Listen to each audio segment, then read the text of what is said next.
Hello ladies and gentlemen, my name is Hunter and I will be the shoutcaster for this matchup today. Today I have for you a very special game indeed. Very excited to bring you a Korean matchup. What appears to be Painkiller, the blue Zerg at 2 o'clock. I don't believe it's Painkiller. I think it's Check.Prime. This might just be, an alias of Check.Prime's or someone else's account. But from what I've gathered, through a little bit of research, poking around, I believe that is Check.Prime out to the east, and he is up against Skidayo, who is going to be the red Terran player here.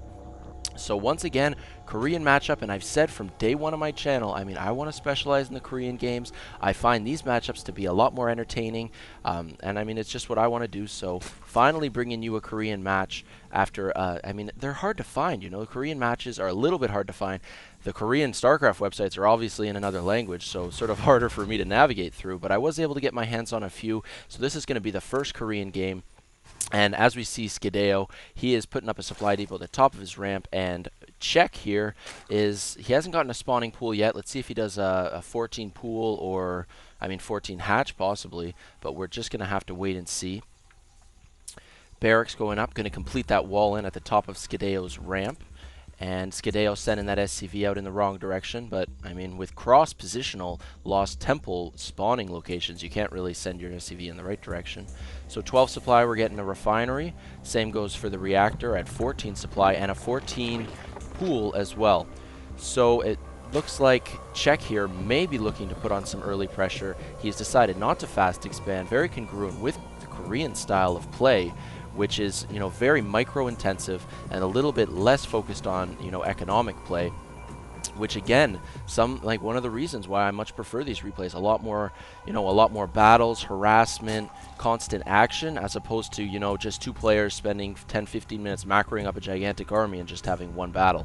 So the SCV for Skidayo has made it into the Zerg base. He is going to see the timing of the spawning pool. He's going to see exactly what's going on, and the Overlord for Check is heading out. He's going to be at the Terran base any moment now.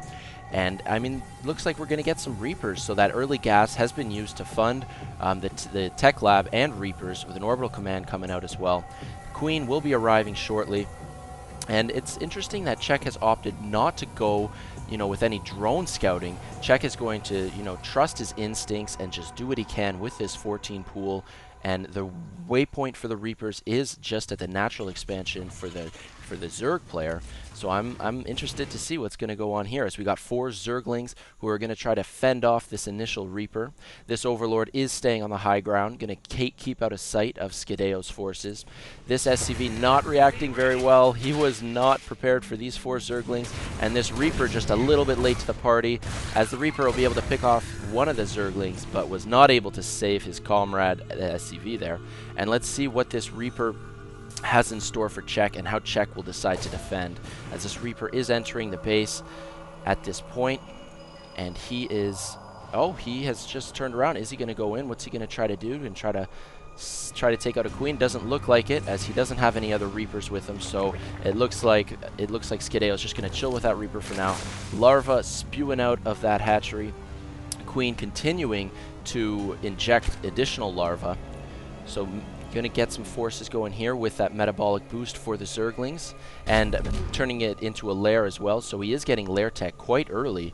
Interested to see what lair tech he's going to go with, whether it will be Hydra or Mutalisk or whatever. We're just going to have to wait and see. 1-1-1 build for Skidayo. He is getting a starport and a siege tank out as well. So he switched his barracks off of the Tech Lab. No more Reapers. Switched the factory onto the Tech Lab, getting tanks out now, and this Reaper is going to town, and these Zerglings are going to try to surround him, and with 5 HP he escapes to the high ground. So nice micro there, and then nick of time gets out of the way, and got a few D8 charges off on that natural expansion. Relatively fast expansion for the Zerg player. Let's see if he's going to be able to defend, as it looks to me like with a medevac and 2 siege, well, he's got 1 siege tank now, and he's doing siege tech as well. Ooh, this is good micro, lifting off that barracks, getting vision of that Overlord that is on the high ground, so that the Marine can finish it off before the Overseer mutates in. So nice micro there by Skidayo. This Reaper still just chilling, enjoying the view, sort of planning his way of attacking. And we are getting a Viking to follow up this first medevac, and good timing with the, I mean, the second tank is going to finish right around the same time as the medevac, so I'm expecting a drop here as we have siege tech, and the medevac has scooped up those 2 siege tanks, and I would expect him to abuse the high ground outside the expansion, just because that's a very common strategy, get those tanks on the high ground, but we are just going to have to wait and see as this medevac is moving out. The Spire is on the way as well, so, I mean, Skidayo is unaware of the Spire at this point, so he's going to need to, you know, react very quickly when he sees the Mutalisks show up. And we're going to have to see how he fends off that. As here we go, 2 siege tanks sieging up on the high ground. They are going to begin to rain chaos on this hatchery, assaulting it very quickly. Hatchery's HP dropping very rapidly. Could even drop the Reaper in for some extra D8 shots, you know, just a little bonus, but it doesn't look like he's opting to do that, as this hatchery is down below half HP. We're looking at, you know, about a third of the health now, and Check has to do something quickly if he wants to save this hatchery, as the 3 queens are going to town on this first siege tank, but the siege tanks are assaulting the queens very quickly. 2 queens already went down, and this 3rd queen, is it going to get taken out? Yes, it does. It does go down, and this hatchery is going to go down as well. So the early advantage going to Skidayo, as these siege tanks assault these hatchery very effectively.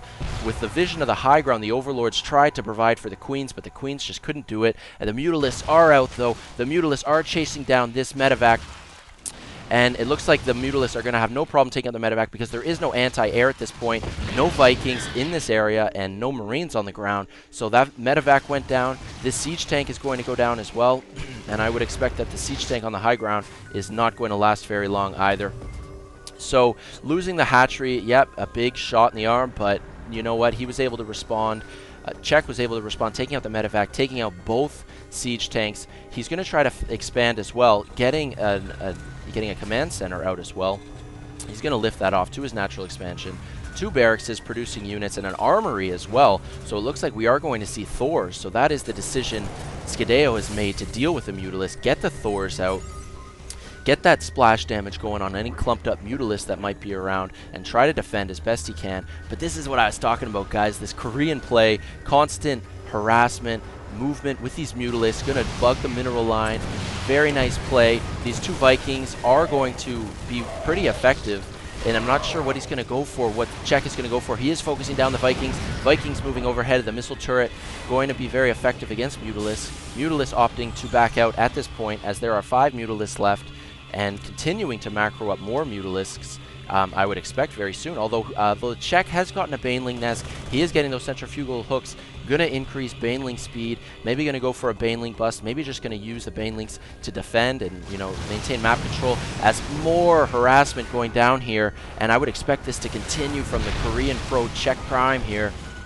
He's doing some nice work with these Mutalisks, but with Thors and Vikings in the picture, it does make the life of Mutalisks much more difficult, and the upgrade for Banelings about halfway complete at this point, with the natural expansion becoming fully saturated soon. Engineering Bay arrived quite a while ago, obviously important to get missile turrets in place to deal with Mutalisks, as they are much more effective than they were in Starcraft 1.